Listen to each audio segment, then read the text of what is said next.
Uvijek uz gospodarstvo. Privredni vjesnik.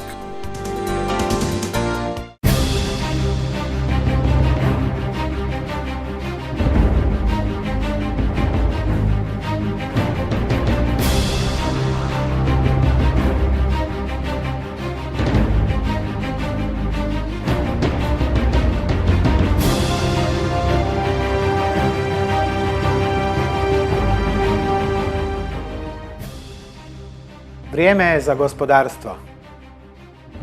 Za njih i njihovu kamilicu više znaju u svijetu nego u nas.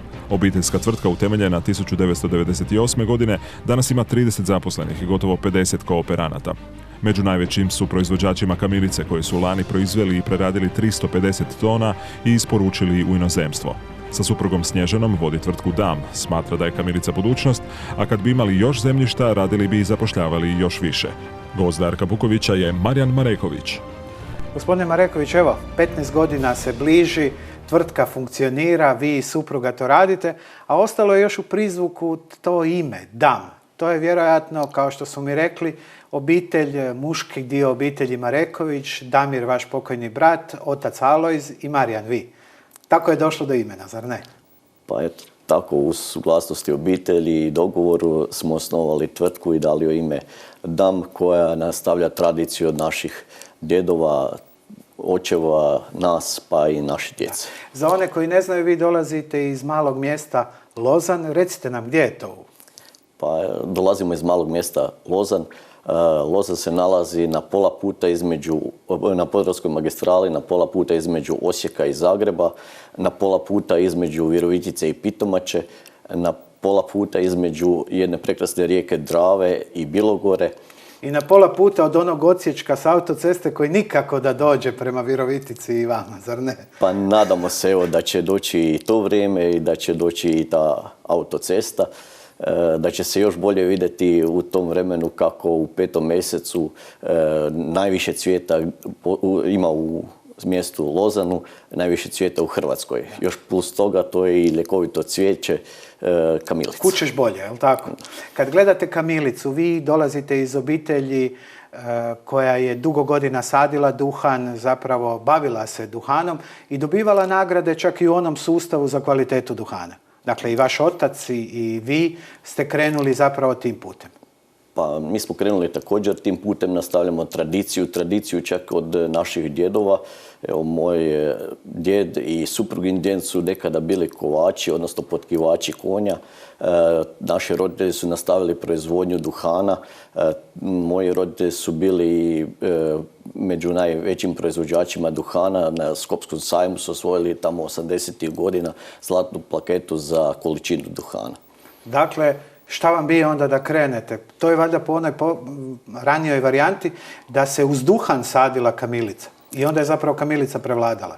Pa točno tako, evo, moji roditelji su sadili duhan zajedno sa njima i supruga. Ja sam u to vrijeme bil zapošljen u hrvatskim duhanima, tadašnjoj Virginiji, gdje sam radil na ugovaranju proizvodnje duhana. Nama u obitelji je bila prva kultura duhan, a kamilica nam je služila kao dobar odred za duhan. Kako je vrijeme odmicalo, sve više smo kretali baviti se s kamilicom i tamo 1998. godine je kamilica nam postala glavni proizvod, a od proizvodnje duhana smo i odustali. Da. Za one koji ne znaju, na području Virovitičko-podravske županije 3 su velika proizvođača. Ukupno se negdje proizvodi oko 500 tona, od čega je 350 vaših. Dakle, vi ste uvjerljivo najjači proizvođač, imate svoj dio, ali istodobno imate i oko 600 hektara zajedno sa kooperantima koji vam donose njihovu kamilicu. Pa tako je, mada u tom dijelu da dođete do 350 hektara dosta mora i vremena proći, dok smo i mi prošli postepeno smo dolazili do tog dijela da smo došli do sada tih količina. U proizvodnji kamilice nije jednostavna proizvodnja jer ste vezani dosta za zemljište gdje morate naći zadovoljavajuće zemljište, zadovoljavajuću kvalitetu zemljišta gdje se strogo pratiti mora da nema ostatkog herbicida. kao i vanjskih faktora koji utječu na proizvodnju. Da. Kad ste upravo to spomenuli, ljudi iz Virovitice su mi rekli da je do 2009. ste vi zapravo tu količinu imali na čak 60 različitih parcela. Bilo je teško dobiti područje, odnosno zemljište koje bi okrupnjeno bilo na jednom mjestu za tu veliku količinu i proizvodnju. Pa tako je, evo, mi smo na strašno puno parcela imali zemljište, velikih problema smo imali kod zakupa zemlje, ali evo, nešto smo uspjeli dobiti i ne bi se baš puno želio vraćati unatrag, mada je to dobro se prisjetiti, ali u poduzetništvu treba iti naprijed i pored tog zemlje da je nama sad hitno bi trebalo još nekih 100-150 hektara zemljišta koje bi mogli obraditi, koje bi mogli automatizmom naših strojeva i preraditi i prodati kao izvozni proizvod. Da, i to odmah znači i kad spominjete nova ulaganja i zapošljavanje. Rekli ste 20-ak vjerojatno ljudi u ovom nekom novom razdoblju će dobiti posao. Pa mi pored ovih sadašnjih kapaciteta u 5. mjesecu ćemo morati zaposliti 10 do 15 novih ljudi, s tim da, recimo, da se nam omogući da dobijemo još ove količine dodatne zemlje, da bi još nam narednih 10 do 15 ljudi trebalo. Danas je kamilica zapravo pojam i hrvatskog izvoza ljekovitog bilja. Negdje oko $8 milijuna je hrvatski izvoz, a 80% tog iznosa čini kamilica. Dakle, s jedne strane imamo mogućnosti za izvoz prema van zbog svoje dobre kvalitete i ekološki čiste zemlje još uvijek u odnosu na Europsku uniju. Zašto to onda više ne koristimo? Pa evo, malo sporost u tom dijelu okrupnjavanja parcela. Nebitno sad možda ili je to društvena ili privatna zemlja, ali teško je takvu proizvodnju organizirati na šahovskom polju, kako se ono kaže, naše zemlje šta postoje. Pa poskakujete malo, a ne možete sa strojevima. Zato evo, mislim da bi to trebalo, teško to možemo i mi kao ili kooperanti ili kao organizatori proizvodnje napraviti. Tu bi se možda trebale uključiti institucije Hrvatske države, gdje bi jednostavno okrupnili te parcele, odnosno možda i neku stvoriti jednu regiju za pojedine kulture gdje bi se na kojim mjestima sadile sijale. Kamilica je dohodovna i ona bi po hektaru mogla donositi dosta novca ako gledamo nekakvu cijenu od 10 do 30 kuna po kilogramu, zar ne, o kvaliteti. Dakle, koliko je proizvodnja nekakva prosječna, 600 kila, koliko je prosječna proizvodnja po? Pa kreće se tako oko 600 do 700 kg po hektaru, gdje zavisno o vremenu berbe i o stanju usjeva u polju. Da. Za one koji ne znaju, poticaji su dvojaki. Pa gledajte, evo tu bih istakao da smo prije nekih 5 godina kamilicu preko Gospodarske komore, izvršne grupacije za ljekovito bilje pri Gospodarskoj komori uveli poticaj. Odnosno od Ministarstva poljoprivrede smo dobili poticaj na kamilicu, odnosno i na drugo ljekovito bilje, gdje standardno iznosi kao i za žitarice i sve ostale dijelove, s tim da evo kod eko proizvodnje to dolazi na 4250 kuna, mislim. Dakle, u nekakvom, ajmo u prosječenom dijelu, iako je teško govoriti o samo jednom hektaru, može se zaraditi u nekakvoj čistoj varijanti između 1000 i 2000 kuna. Pa može se zaraditi. Ozbiljnom proizvodnjom se može dosta solidno i živjeti, samo kažem, jednostavno je problem da svaki kooperant mora dati sebe, odnosno i dosta sredstva uložiti u proizvodnju, jer tu je plus sijanja kamilice u polju, vezano i uz sušne kapacitete, gdje nisu mala sredstva za ulaganje, recimo u jednu sušnicu koja dođe oko nekih 80 do 100.000 kuna. Da. Ovaj upravo pogon za preradu kojeg imate, on je na dobrom mjestu, možemo tako reći. Dakle, svi ovi kooperanti imaju jedno mjesto gdje bi se mogli te stvari prerađivati. Za one koji ne znaju o te jedne kamilice, ona se razvrstava u 8 različitih dijelova i kategorija. Pa hoćete nam pojasniti da zapravo ljudi dobe dojam što mi to od kamilice dobivamo? Pa evo, sreća u tom je dijelu da se od kamilice sve što se ubere i prodaje. Znači tu jednostavno nema onog gubitka da se nešto ne proda, a u preradi se dobiva od cvijeta, latica, industrijskog pulisa, prehrambenog pulisa, prašine. Čak evo na kraju tog ciklusa i prašina se proda. Znači jednostavno kompletna biljka je reciklirana. Reciklirana proda. Da. Za one koji ne znaju, za vas, ako kažem proizvod tekane ili krauter, odmah će znati o čemu se radi. A riječ je zapravo o podravskoj kamilici. Pa tako je. Evo, firma DAM izvozi 95% kamilice u Njemačku, te poznate firme, velike firme, jel te? Da, oni zapravo nemaju problema sa kvalitetom, vjerojatno imaju problema sa količinom, jer vi ne možete, pretpostavljam, toliku količinu koliko bi njihova i prehrambena i farmaceutska industrija mogle iskoristiti. Pa također, da, slažem se s vama, jer te količine su puno veće koje bi se mogle i proizvesti, preraditi i prodati. Nažalost, evo ono što smo malo prije rekli, to ovisi malo dosta o zemljištu, a ovisi u zadnje vrijeme malo i o sitnim kooperantima, gdje jednostavno se ne može baš pratiti ta proizvodnja. Odnosno zadržati kvaliteta. Nego sad evo i firma DAM ide na okrupnjavanje kooperanata, znači jednostavno da je pratimo od sjetve do otkupa k nama. Također evo i firma DAM prodaje kamilicu na taj način da po parcelama, znači evo imamo jednu parcelu 100 hektara, kad kupci dolaze k nama, gotovo svako hoće iz te parcele uzeti kompletnu tu proizvodnju. Znači u određenom izvozu točno se ono što se od porijekla sjetve do samoga izvoza pratimo taj dakle, dio. Rodovnik, što bi rekli u nekakvim drugim stvarima. I izvozimo. Znači svaka pošiljka se zna s kojeg mjesta je kamilica ubrana ili od kojeg proizvođača je kamilica otkupljena. Kada je 2011. ste imali i novi pogon i investiranje, nažalost dogodio se i požar. Uspjeli ste to brzo sladati i zanimljivost je i to upravo sa opremom za gašenje koja vam je netom isporučena. Tako da ste imali zapravo brzu vježbu i primjenu tog novog sustava, zar ne? Mislim, nažalost, sreća u nesreći.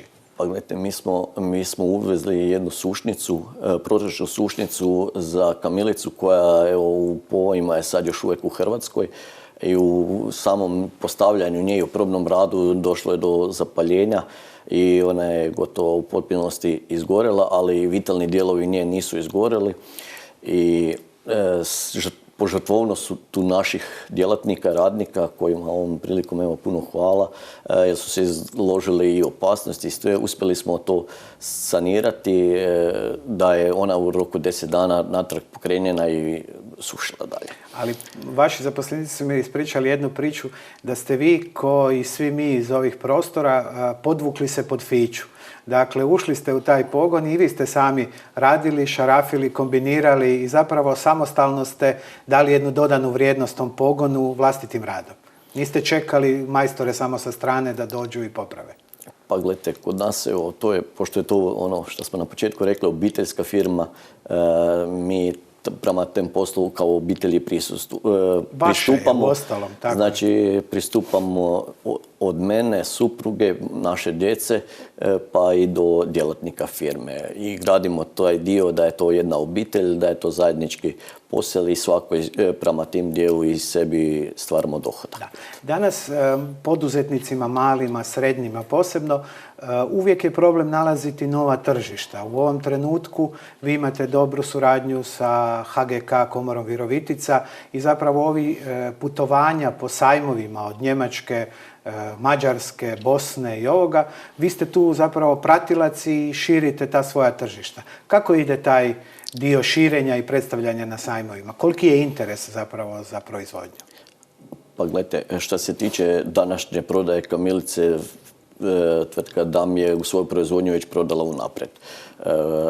Ali je veliki problem bil tamo nekih 2000. godine, jel te 2001. kad gotovo za nas se nije znalo, niko nije znalo, tražiš, imaš proizvod, tražiš kupca i to. U velikom dijelu tu smo imali vrlo veliku potporu naše gospodarske komore, gdje su nas prezentirali na tim svim sajmovima što ste sada spomenuli i uvijek poslije svakog sajma je dolazili neki upiti, neko traženje i jednostavno na taj način, evo, u današnje vrijeme, zahvaljujući i jednim njima, velikim da. dijelom gospodarske komore mi smo tu gdje jesmo. To je ono što kažu domino efekt. Nekada najlakše je sjediti kući i čekati nešto. Zapravo današnje vrijeme je proaktivno vrijeme. Više se ne može čekati, morate ići u svijet, morate zapravo sebe prezentirati. A mi imamo kvalitetu. Pa evo, imamo tu kvalitetu, da što se tiče firme DAM, evo mi imamo jedan zaokruženi ciklus gdje ono što smo rekli radimo kao jedna obitelj. Tu bih volio spomenuti i želio, evo sin završava na Agronomskom fakultetu u Zagrebu, pred diplomom je, koji se vraća u svoje selo, jel te, Dakle, što on bi će se postati reklo. menadžer, zapravo vi ćete biti na predsjednik nadzornog odbora i supruga, a on će postati direktor. Pa To je takav nekakav slijed. Pa njemu smo namijenili jedan posao gdje će raditi na izvozu i na proizvodnji. Jel te, kćer, ona radi u firmi, već studira menadžment, vanredno studira menadžment i komercijalni dio poslove radi za firmu. Što se tiče tu, evo imamo još jednu malu kćer od 8 godina, ona je tu negdje. Ali ona zapravo konzumira tu kamilicu i vrlo dobro vam može reći gdje je problem. Ispituje kvalitetu, jel te, zajedno sa unukom koju imamo od 15 mjeseci sada i evo, u firmi radi i zet koji je za strojarski dio zadužen. Dakle, posložili ste ovaj takozvani menadžment unutar obitelji. Pa, I tako možda je to zapravo poruka uspjeha. Pa gledajte, sigurno da je poruka i ja mislim i budućnost uspjeha firme koja se gradi na tom dijelu da će naša djeca, suprugina i moja, jednog dana naslijediti taj dio posla i ravnopravno voditi. Da. Kad govorimo o hrvatskom tržištu i mogućnostima proizvodnje, vrlo često spominjemo kamilicu jer ona čini 80% hrvatskog izvoza, kao što smo rekli.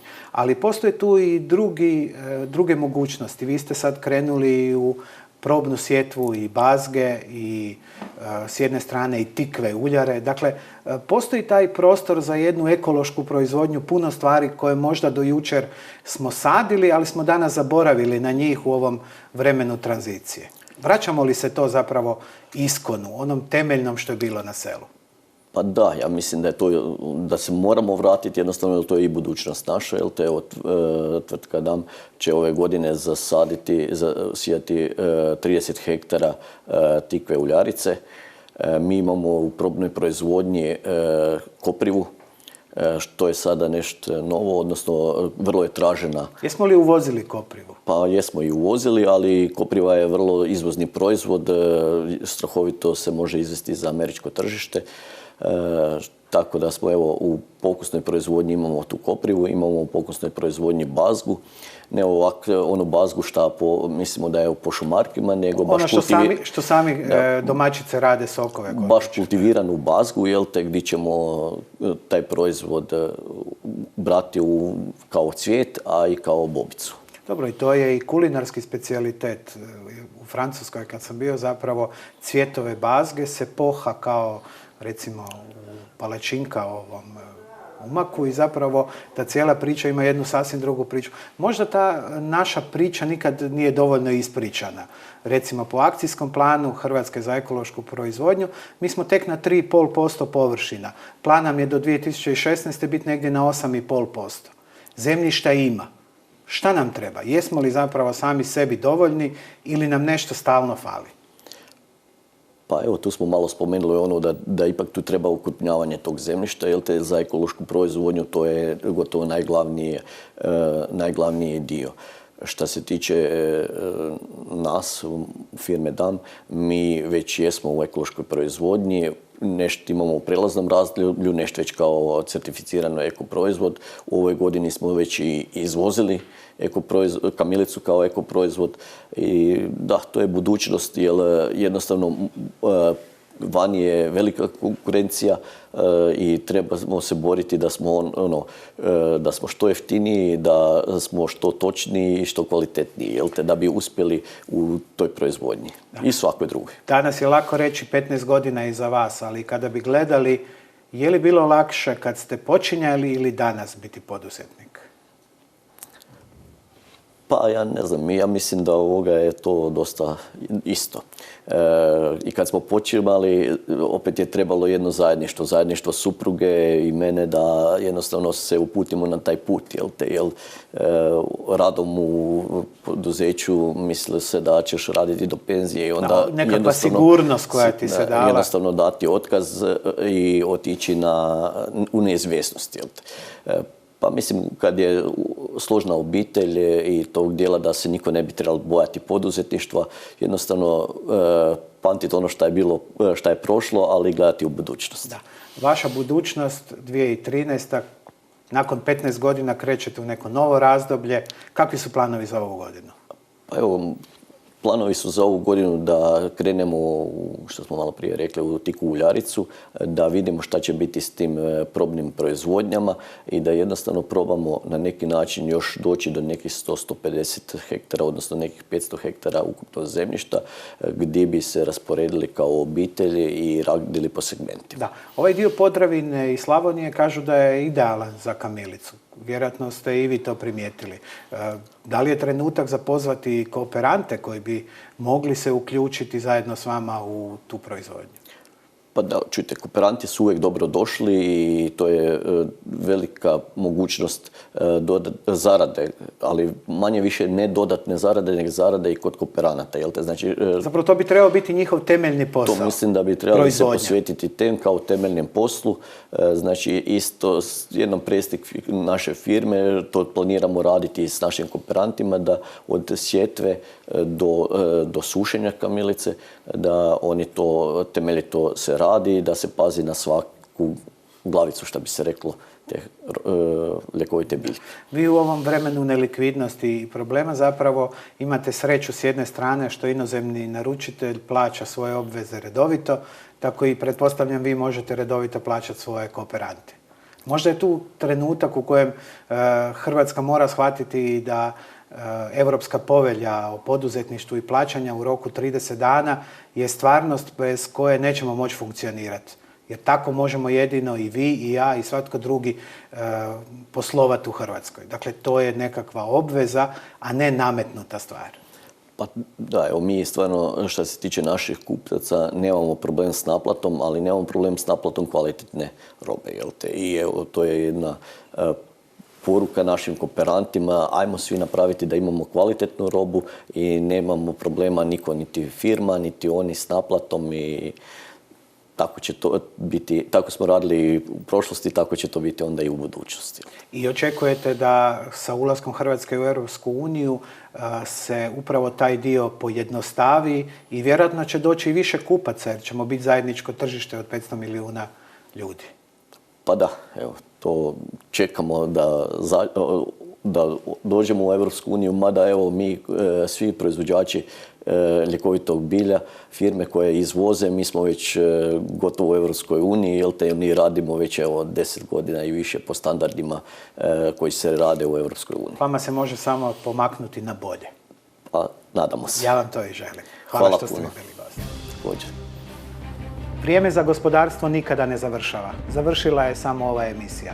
Želeći vam puno osobnog i poslovnog zadovoljstva, do novog susreta, lijep pozdrav.